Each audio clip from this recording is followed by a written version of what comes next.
পৃথিবীর মধ্যে কি একটা অস্থিরতা বিরাজ করছে। চলমান পরিস্থিতি কোন দিকে যে মোড় নেবে, কি হতে যাচ্ছে এটা বলাই মুশকিল।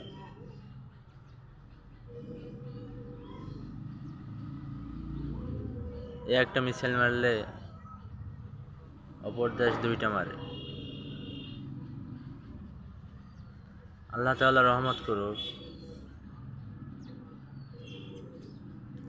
দেশে আবার শান্তি ফিরিয়ে আনুক, এটাই আমাদের চাওয়া।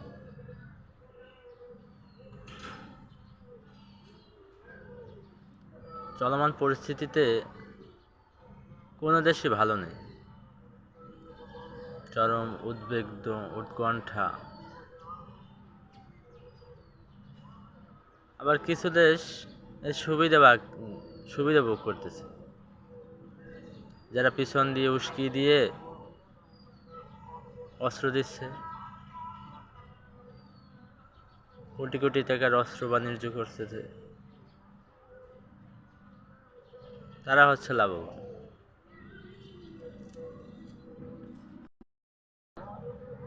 তারা পিছন থেকে যুদ্ধে বাঁধিয়ে রেখে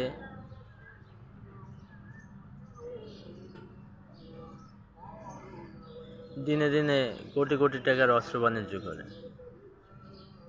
আবার প্রেস ব্রিফিং করে, তারা কিছু জানেই না, তারা শান্তি চায়।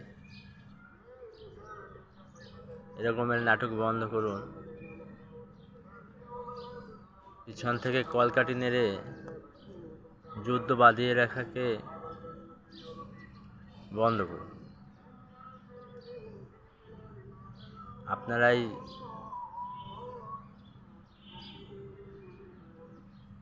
যুদ্ধ বাঁধিয়ে দিয়ে মজা নেন। এগুলো সব বন্ধ করে নিরীহ দেশ, সব দেশ মিলে শান্তিতে থাকতে হবে। রহমতের মাস, রমজান মাস, এই মাসে এত অস্থিরতা, আল্লাহ তাআলাই ভালো জানে বাকি দিনগুলো যে কি হতে যাচ্ছে।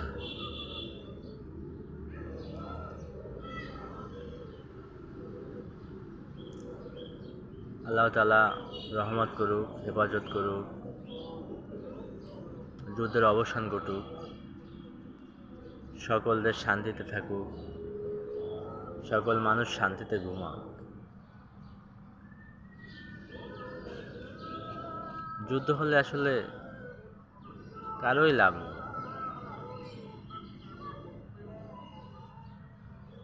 যে দেশ